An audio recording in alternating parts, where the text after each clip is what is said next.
And I think to myself, what a wonderful world.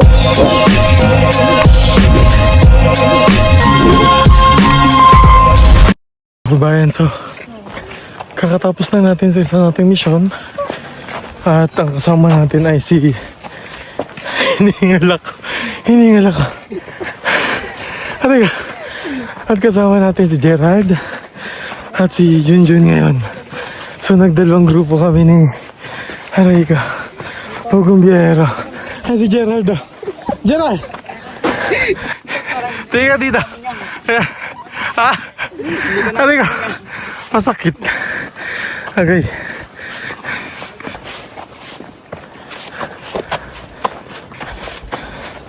Okay. Hiningal ako. Ang taas. Kanina puro pababa. Ngayon puro pangat. Okay. Tapos ang tirik-tirik. Halika. Ano ba? 11:20 pa lang. Nanakit na binti ko. Okay. Natatawa si Gerald eh. Ay, tagaktak ang pawis. Malapit na. Ito kami galing. And so, hindi namin kasama si Pugong Biyero ngayon. Dahil nagdalawang grupo kami. Kami pumunta dito. After natin mag-Mindoro, ito na kasi ito na yung unang beses ulit after Mindoro. Kaya medyo hingal-hingal din, no? Ayan. Tinatawanan ako ni Gerald. Sanay si Gerald dyan, eh. Okay. Grabe init.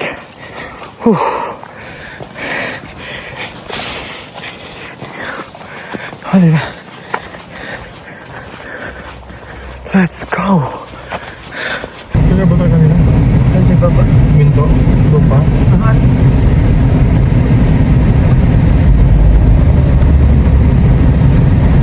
Ay, may gym na yun?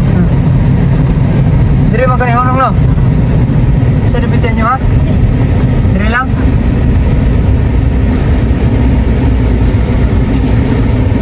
Sa'yo, para sa'yo. Sige lang. Thank you. Wala, nagkaasas mo nga siya.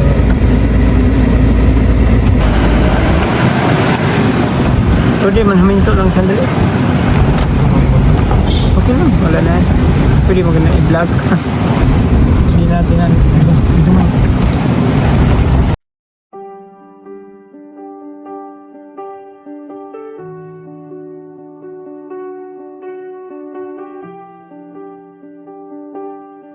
Marami pa sa atin ngayon hindi pa alam na gumamit ng solar. Pero hindi nyo ba alam na napakadali lang naman talagang gamitin ng solar dahil meron na tayo ngayon ng mga smart solar. Na kahit kayo mismo ay kayang-kaya nyong ikabit to sa inyong tahanan. That is 200 watts na pwede nyong gamitin indoor and outdoor. Napakaliwanag na nito at talaga namang makakatipid pa kayo sa kuryente. At ang maganda pa dito ay may kasama na itong remote na pwede nyong kontrolin. Pwede nyo itong iset ng 3 hours, 5 hours, or 8 hours. At ang isa sa nagustuhan ko dito ay malaki na ang kanyang solar panel na makapagbibigay ng continuous lightning na up to 12 hours. Let's say, alas 6 ng gabi nyo binuksan, mamamatay pa siya ng alas 6 hanggang alas 8 ng umaga. At ang maganda dito, hindi basta-basta nababasa ang bulb nito dahil waterproof na. Kaya kung gusto nyo pong mag-order nito, ay mag-message na kayo dyan sa PB Team Solar. Ako ba yan? So, kung pansin nyo malog, ganyan talaga. Dahil naka-phone holder tayo. So, kakatapos lang namin sa isa naming mission ngayon. And kasama ko nga si Junjun. Si Junjun at si... Pangalan mo? Pasmo! Hindi, si Gerald po yan. Gerald ganda siya. So, dahil 11:35 na, kakain kami. Saan tayo kakain? Saan dyan? Saan tayo kakain? Jubilee? Sa Jubilee. So magkahanap kami ng Jubilee dito. Kakain kami sa Jubilee. Ayan. At first time natin makasama si Gerald sa isang misyon. Naglalap siya doon, no? Oo, may mga, hindi, parang ka-tribe niya rin eh, no? Kasi lumad din yung napuntahan po namin ngayong araw na to, na tinulungan natin dahil tayo ay pinadala ni Pugong Biyahero na tumulong doon sa area. Talagang mataas din yung bundok, pero hindi ganun kahirap yung daan. Yun lang maganda. Pero alam nyo kung maulan po ay sobrang ano na yun, sobrang hirap nung daan na yun. Uy, ang galing yun. So ngayon kakain muna kami dahil tanghali na. Pansin nyo, nakabubuong ay kasi nga pawis na pawis ho ako. Nilagyan ko ng jacket. Grabe ho pa. Gerald, may kisuyo naman. Makikilagay lang dyan sa likod. Salamat. Grabe mo yung init talaga naman nung pinuntahan namin. Pero at least, di ba? So, nakaan naman tayo. Natulungan natin yung isang family doon. So ngayon, after nito, di ko alam kung saan kami pupunta after kumain. Pero uwi muna kami. Kasi, oy, nabalitaan nyo na pala yung kay Gerald. Okay, congratulate natin si Gerald dahil siya ay magiging Laguna boy na. Boy! So mag-aaral na po si Gerald. Siya po ay makakasama ni Jeffrey doon sa PB House Scholar sa Laguna. Ayan. Deserve naman din. Ang sabi lang naman talaga namin kay Gerald, pagbutihin yung pag-aaral kasi mabilis lang yun. Yung 4 years, napakabilis lang ho ng 4 years. So magiging ano to, future police, diba? Future police officer. Sana ay matupad ni Gerald ang kanyang pangarap. At hindi lang yon, hindi lang si Gerald ang pupunta ng Laguna para dumag-aral, pati na rin po si Mia ay mag-aaral na rin sa Laguna pag nag-college na siya. Si Mia po kasi, or si Muano tawag ko sa kanya, ay grade 12 pa lang pagpasok. So tatapusin niya na muna dito yung senior high niya. Isang taon na lamang naman po yun. Then lilipat na rin siya sa amin. Wow. So siya ay mag-aaral ng education. So pareha sila ni Jeffrey ng course. And magkakasama rin sila sa school kasi si Mia po ay balak din namin papasukin doon sa school, doon sa college kung saan nag-aaral ngayon si Jeffrey. O diba? Kasi ang first plan, katulad ng sabi ni Pugong Biyahero, ay dito na sana mag-aaral si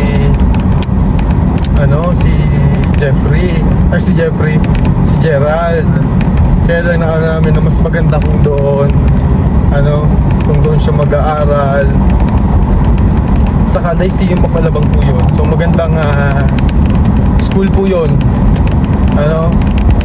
Magandang school yun. At isa pa, malapit to sa bahay namin. Kaya naman nag-usap kami na doon na lang din siya para hindi naman siya malulungkot doon kasi makakasama niya naman niya si Jeffrey. So, diba? Konting tiyaga lang. Pero sa personality naman ni Gerald, mukhang matatag. Sana pagpatuloy, matatag naman to, nakita ko Sabi nga namin, huwag kang iiyak ha, mamaya umiyak ka doon. Iiyak ba, Gerald? Hindi. Pero sa akin naman, walang masama ang pag-iyak. Diba? Mali ako, malungkot ka, mamiss mo sila, maiyak ka. Iyak lang, basta walang ulian. Oo, iyak lang, walang uwian, diba? Isipin mo na lang na yung ginagawa mo ay para din sa family mo, sa future mo, unang-una, diba? So hindi pwede na susuko. Ngayon pa lang sinasabi ko na sa'yo, Gerald, hindi pwedeng susuko doon kasi once in a lifetime lang opportunity na dumating sa buhay. So grab it and take it, di ba? Kasi hindi lahat ay nagkakaroon ng magandang opportunity na katulad ng sa inyo. Mabilis lang yung 4 na taon. Malay mo, in the near future, sa Gerald maging general yan. General Gerald, oh, di ba? Ang tawag na namin sa'yo, JJ. Oh, General Gerald eh. Oh, ikaw na si JJ. Oh, malay mo naman. Oh, masipag naman din mag-aaral si Gerald, di ba? O kaya namang masamang mangarap. O, di ba? Pero sabi nga, pag nangarap ka, sabayan mo ng gawa, di ba? Sabayan. Hindi pwedeng nangarap ka lang, eh nakahiga ka lang, walang mangyari. Di ba? Sabi nga yung kasabihan na nasa Diyos ang awa, nasa tao ang gawa. Eh, kahit na anong dasal mo dyan, tapos hindi mo naman sinasabayan ng paggawa, ay wala din mangyari. Tingnan mo si Jeffrey ngayon. O, second sem na siya. First year, second sem. Ang mga taga-abra ngayon, may gagraduate na ng nursing. May gagraduate na rin ng edu. Diba? May mga graduating ng iba't ibang kurso. Si Badiday, gagraduate ng nursing, diba? So, baka ano lang naman. Baka bilis lang naman ang panahon. Ang akin, i-enjoy nyo. And huwag lang magiging pasaway. Ang number 1 kasi dyan, kailangan marunong kayong makinig sa payo kasi yun namang mga pinapayo sa inyo dyan para din sa inyo yun, di ba? Inuunahan ko na ng advice tong si Jeffrey.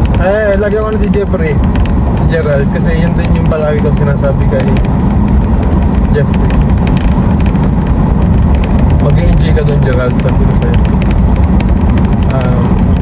Ngayon naman kasi kasi si Jeffrey talaga inalalayan po namin, katulad ng sabi ni Pugong Biyahero, talagang inalalayan namin si Jeffrey ng isang taon. So si Jeffrey po talagang inalalayan namin hanggang ngayon. May tagaluto siya ng pagkain niya doon.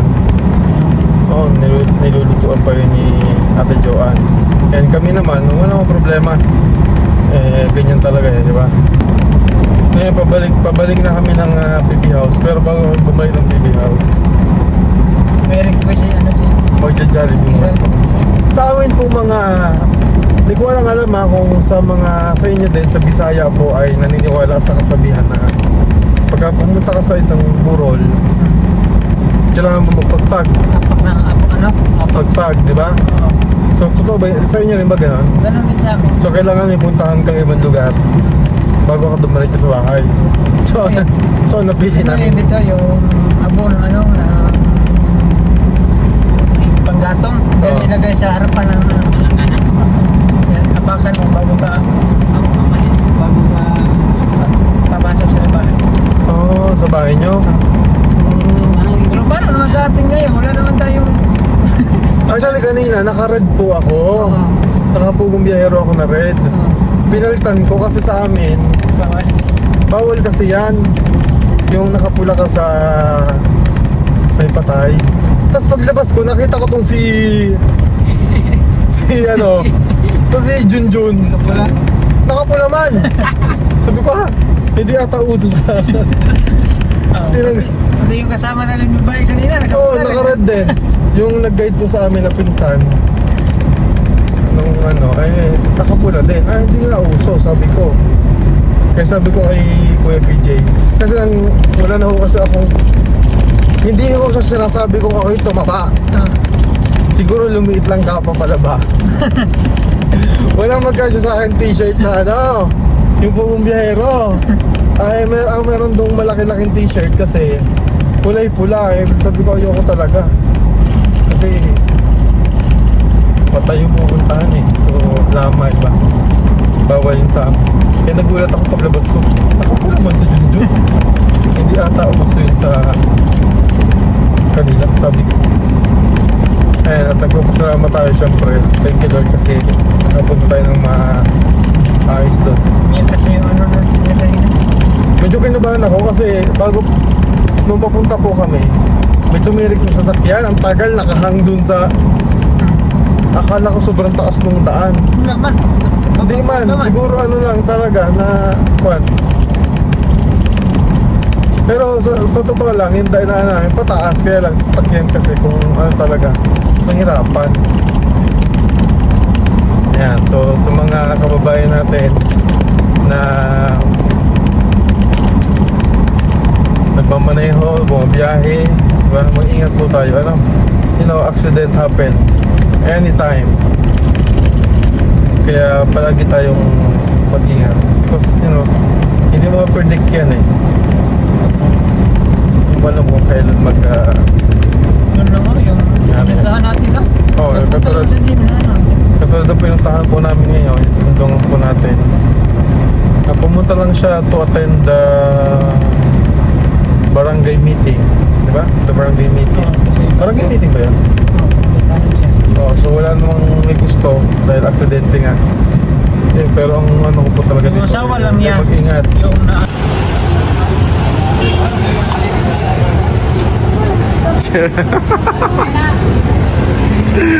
Gerald Jollibee.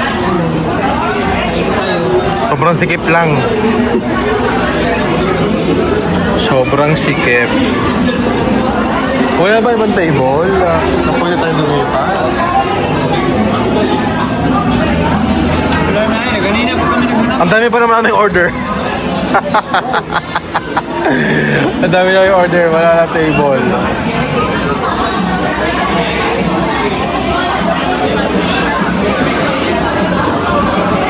Tapos na agad siya oh. Oo, masarap. Sarap po. Sunday. Ang namin in order. Ito may ice cream mo. Tama. Sa'yo to. Dulo ko pagkainin. Ito. Ganto yan. Yum.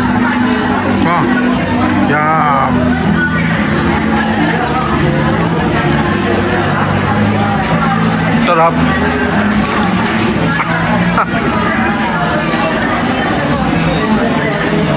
Lami.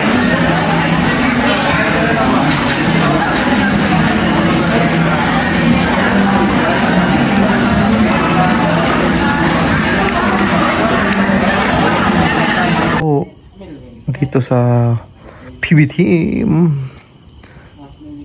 at nandiyan dyan sila Gerald. Ayun, may nakalabas na paa. Kaya nung paa yan? Kay Pascual. Paa ni Gerald. So dyan sila. Apakatahimik ng gabi ngayon. Maliwanag ang ating mga solar lights. Ayun, wala na yung tuko. Kanina may tuko dyan. Nawala na. Sarap dito magmuni-muni habang nakamasid, nakaupo sa kalawakan. Bagamat wala akong makitang bituin, mukhang uulan to mamaya. Alam nyo, every night dito na ulan, ngayon lang hindi. Tapos minsan alas 12 ng madaling araw, mga ganyan, na ulan dito. Kaya naman malamig paggabi. Pero ngayon, ang maririnig mo lamang ay huni ng kuliglig, mga insekto, palaka. Ayan, so napakasarap, napakapayapa ng gabi. Ang sarap tumambay ng ganito matapos ang mahabang araw na mission natin, no? Ang nakakapagod na araw pero very fruitful, meaningful, and masaya dahil mayroon na naman tayong achievement, mayroon na naman tayong natulungan sa araw na ito. Pasensya nyo kung nakaganto ako. Ang sarap po magmuni-muni. Ito lang yung time na kung saan nakakapagpahinga tayo.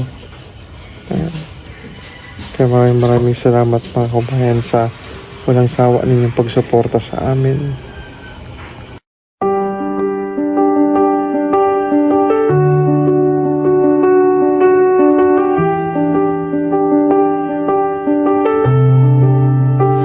Ano mang hirap ang pagdaanan, ano mang kabundukan ang akyatin, Anumang lalim ng ilog, anumang lakas ng hangin, hindi titigil sa pagtulong hanggang hindi napupuntahan ang mga kababayang hirap sa buhay, hanggang hindi napapangiti ang ating mga nanay at tatay. PBOJ, kasama si Pugong Bahero, buong PB team, sama-samang tutulong. Liwanag sa dilim, gabay ng mahihirap, pag-asa ng mahihirap, patungo sa magandang bukas. Magandang bukas. PBOJ, kasama si Pugong Bahero, buong PB team, sama-samang tutulong. Liwanag sa dilim, gabay ng mahihirap, pag-asa ng mahihirap, patungo sa maganda